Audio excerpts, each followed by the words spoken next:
You're listening to the Veterinary Innovation Podcast.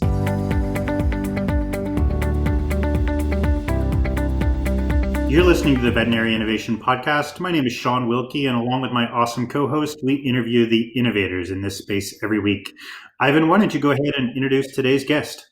Hi, I'm Ivan Zach, and I'm happy to introduce Ericka Carroll.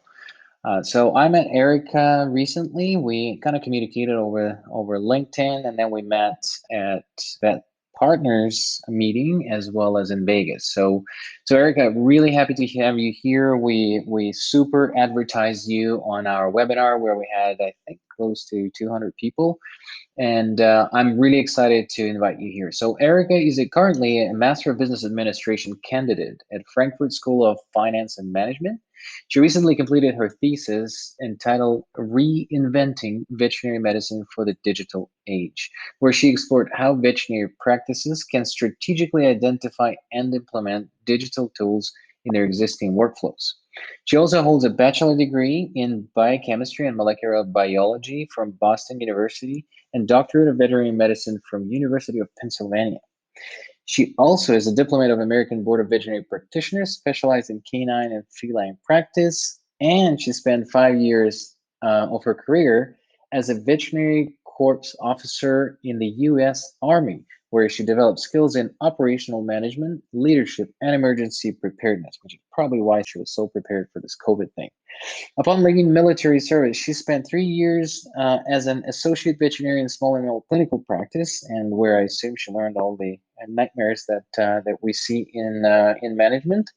When she's not pursuing her professional passions, she enjoys vegetarian cooking and long distance running. Other fun facts: she has traveled to 34 countries across 5 continents and has collection of cat print clothing. Cat print clothing. I think those are the two things about Shawn. He traveled about the same amount of countries and had. But she has the cat print clothing thing in common with you. Oh That's yeah, really yeah, yeah. cool. Okay, you beat me to it.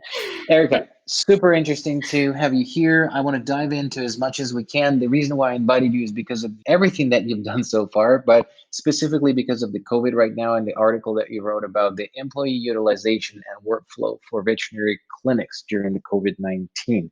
I will give the outline of the article and then we'll try to dive into condensed version and talk about it.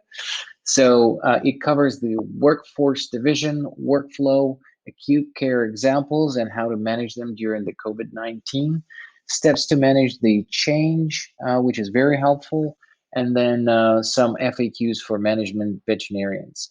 So, Ericka, what inspired you to write this article? So first of all, thank you for having me on the podcast and thank you for the lovely introduction.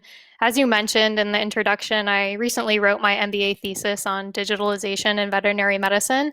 And I chose this topic because I'm very passionate about the notion that we can co-create value, that there's ways to design systems and processes that can create positive outcomes for businesses, staff, clients, and pets all alike.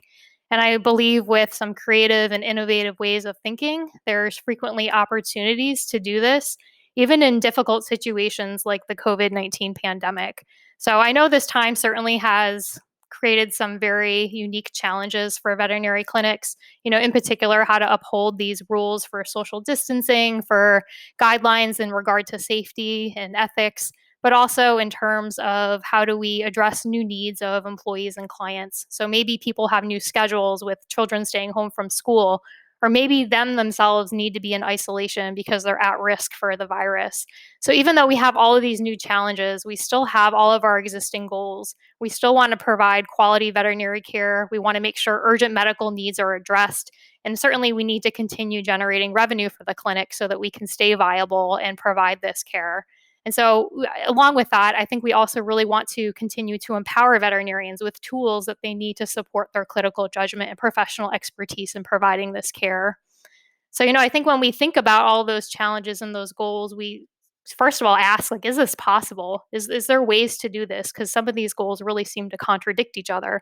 How can we provide care to pets, but let at-risk employees stay home? How can we maintain communication and revenue channels, although clients may not physically be able to come to our clinic? And I think a lot of people in the profession recently have proposed that virtual care is a good solution for some of these concerns. And I completely agree. But I think that with that said, several logistical questions are raised in that regard. So in particular, when is it an appropriate option to opt for virtual care over traditional in-clinic care? What are veterinarians comfortable doing and recommending without an in-person visit? And certainly, when we're trying to incorporate some of these things, what does workflow look like when using virtual care in conjunction with care that we're used to providing? And so, my goal was really to propose how virtual care can be incorporated into a workflow that addresses all of these challenges and goals and questions I mentioned. And so, I really thought about how a clinic could go about doing that. And that was my inspiration for wanting to create a workflow and provide veterinarians some guidance during these times. Amazing. So why don't we dive in? I want to get some snippets out of the article and sort of give the flavor to the listeners, and then sell your articles at $100 a piece on eBay. First thing that you talk about in the article is about the workforce division. What is sort of background behind that, and how do you see the division of the workforce in the veterinary clinic with the social distancing in place? Yeah, so my first idea is for a clinic to look at its workforce and to really break it down into two essential teams. And so the first team would be the digital care team, ideally working remotely. And their main function is to hear client requests and concerns, and then for the veterinarian on that team to triage the case and address any concerns virtually when possible. The second team is an in clinic care team, and their role is to really receive cases that are triaged from that digital care team. And what this does is it divides the workforce into two different groups that are having separate workflows, but that are complementary to one another. And the end goal is to address pet concerns virtually when possible, to identify those cases where it's appropriate to do so. But on the same note, to identify those opportunities where it may not be possible, and then provide follow up care in a physical in clinic setting in the most safe and efficient manner possible. All right. Well, let's talk about some workflows that you outline in the second part, which is called workflows. Sure. So, how I see this system working is that in the first step, a client would interact with the digital care receptionist through channels how the clinic is operating now. So, maybe you're using an app for clients to request appointments, or perhaps clients are calling you to book appointments. The goal of the virtual care reception team would be to receive these requests and to book a virtual consultation with the digital care veterinarian on that team. During this time, the client could also be provided any instructions they need, in particular, discussing what the limitations of potentially could be with digital care, that perhaps an in clinic visit may still be necessary. Also, to provide information to the client on how they will be accessing this platform for this virtual consultation. And I also think this is an opportunity to collect payment for that virtual care visit. In the second step, the digital care veterinarian on that team would conduct the virtual consultation with the client at that scheduled time. And the goal would be, like we do in regular practice, would be to look at the signalment, look at the history, talk with the client about what's going on, and then think about what is the most appropriate way to manage this case. Maybe it sounds like it's going to require some advanced diagnostics and admission with 24-hour care, and your hospital may or may not be the best facility to refer that client to. Maybe the case is non-urgent and really doesn't need to be addressed right now. Or maybe it is urgent and there's a virtual care option, or maybe it's urgent but the in-clinic care is still needed. I think this really positions the veterinarian as the professional expert to use their clinical judgment in making the call in terms of which cases are appropriate for virtual care and which are not. I think that this system also empowers them to practice virtual care within the bounds of their own comfort level. I think the additional benefit is if that veterinarian determines, yes, that this client and this pet really do need to go get care in person in the clinic, it's really setting that in clinic team up for success. That team is now receiving that history ahead of time. They know that possible diagnostics and treatments have been discussed with the client.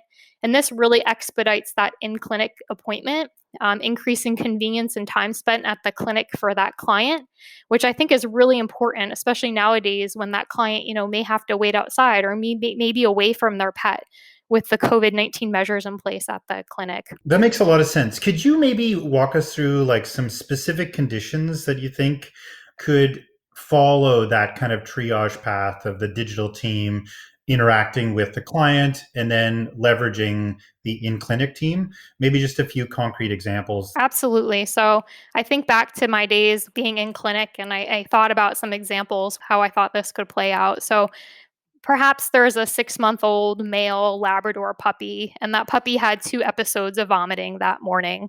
How I would see this playing out is that client would contact the virtual care receptionist and express their concern that, they have their puppy and there was 2 episodes of vomiting this morning and they're not sure if they should be concerned or what they should be doing. That receptionist could then book this appointment for the digital care veterinarian to get some more information and interact with this client. At that time, I think the receptionist could also provide insight into that the veterinarian is going to take the time to understand what the concern is and to make an assessment. They may be able to resolve the vomiting through that appointment, or that you may provide more information in terms of what the next step would be in the clinic. At the second step, the digital care veterinarian would then contact this puppy client and do all of the things that we would do at an in-clinic appointment, review the medical history, ask some questions about how long has this been going on? What does the vomit look like? What is the consistency of it? Is there any potential that there could be a foreign body? Is this puppy gotten into anything? Has there been any exposure to toxins? What is this puppy eating? Has there been any changes in the diet? How are the other, systems doing? Is he drinking or eating okay? Really just take the time to understand the concern, just like we would with an in-clinic appointment. Now, after all of that, if possible, the digital care veterinarian could also ask the client to, be able to allow the veterinarian to assess the dog's general demeanor. If possible, maybe look at the mucous membranes and the capillary refill time. And then taking all of that information into consideration, really use their clinical judgment within the legal boundaries of the VCPR laws to make a determination of the best option for this puppy. So maybe, this puppy had 2 episodes of vomiting bile and is otherwise bright and alert and ate his breakfast and he's doing fine. Perhaps that veterinarian could be comfortable with monitoring this puppy and having the digital care technician touch base with them the next day to make sure that the puppy continues to do well. Maybe the veterinarian learns that this puppy ate a bag of trash last night and, is really lethargic and hasn't drinking any water in 24 hours and shows no interest in food. That could be an indication that this puppy might need some hospitalization and some advanced diagnostics and maybe needs to be admitted to a specialty center. Or maybe, the history is a bit different. Maybe it's just this puppy vomited twice. We're not sure if he ate something or not. He ate half his breakfast. He seems a little off. That might be a situation where the veterinarian says, it could be a lot of different things. And I think that maybe getting some follow-up care would be appropriate. So again, I think it comes down to just using those tools that we have now with client communication, history taking, putting all those pieces together and really allowing the veterinarian to leverage their clinical expertise to determine when virtual care is a good option and when setting that in-clinic team up for success would be a better option. That's awesome. So Ericka has a couple examples with the conditions in the article that we will again sell after this on eBay. But I wanted to ask you this question, and you talk about this a little bit since you just completed a course on this, on the change management. This seems to be a slight difficulty with the veterinary practices in my experience implementing SmartFlow and other products in them. And what are the general practices about the change management, and what is change management in general? Because some people don't understand that that's something that you need to understand and know, not just buy the tool and hope that everybody will start using it. Yeah, absolutely. I think change management is difficult under normal circumstances.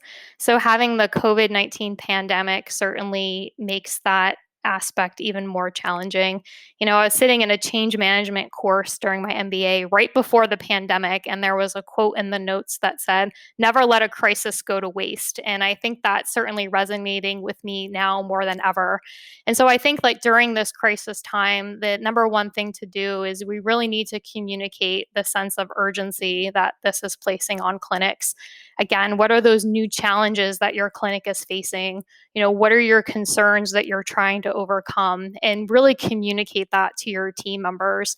I think you really then need to identify who are your change agents going to be. So if you're a single practice, who is that person that's going to really inspire that team to be flexible and to be adaptable to some of these new ideas. If you're a practice with multiple clinics, maybe identifying a person on each level of each clinic and then reporting back up to the practice to implement changes so that there's two-way communications really, really effective. So I think it comes down to communicating that sense of urgency, identifying who those change agents are going to be, and then having those change agents really develop that vision with specific initiatives that you're trying to do. So I know if you're trying to implement telemedicine, again, what does that workflow look like? What cases are appropriate?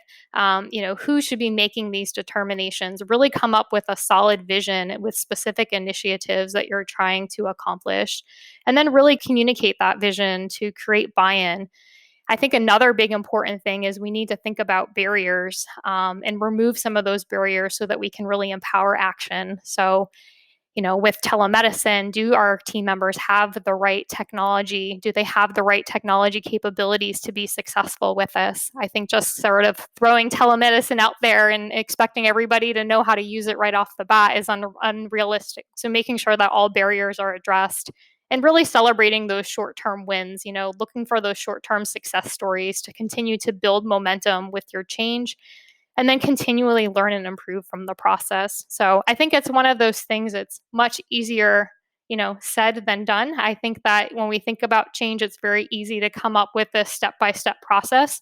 But one of the most important aspects of change is I think we can't forget that this can really be a mental and psychological process, and that the leadership at clinics really need to acknowledge the emotional aspects that come with change and help ease some of those transitions during stressful times with communication, education, getting your staff involved, and really being transparent about why you are wanting to create this change. That's a lot of really great advice in a very compressed amount of time. I think a lot of the listeners will be really excited to get their hands on the paper and dig into it. One of the things that kind of takes us a little bit backwards, but I wanted to ask specifically is how do you determine these teams? So, obviously, if you have people on your current team that fall into the high risk category, then obviously they would make a great candidate for maybe being on the digital team. But could you talk us maybe through a bit of those specifics? Because I think that's really interesting, kind of trying to think of a singular team and trying to separate them into two. I think that's kind of interesting. Yeah, absolutely. So some of the ideas I had thought about with that was when we're looking to assign teams to either that digital care team or that in-clinic care team, is I really would look at the CDC's guidelines for the COVID-19 high risk factors. And certainly if we have team members that have some of these high risk factors, we do want to try to keep that in mind and try to, allow them, I think, to distance themselves as much as possible. So I think really looking at those guidelines and also considering maybe there are team members that have requirements for isolation and self-quarantine. I think also it's important. It's a difficult time for our employees. And so as much as possible to try to take some personal scheduling considerations into mind. So, if there's single parents at home that now have children home from school, this maybe has been quite disruptive to their ability to actually work in the clinic.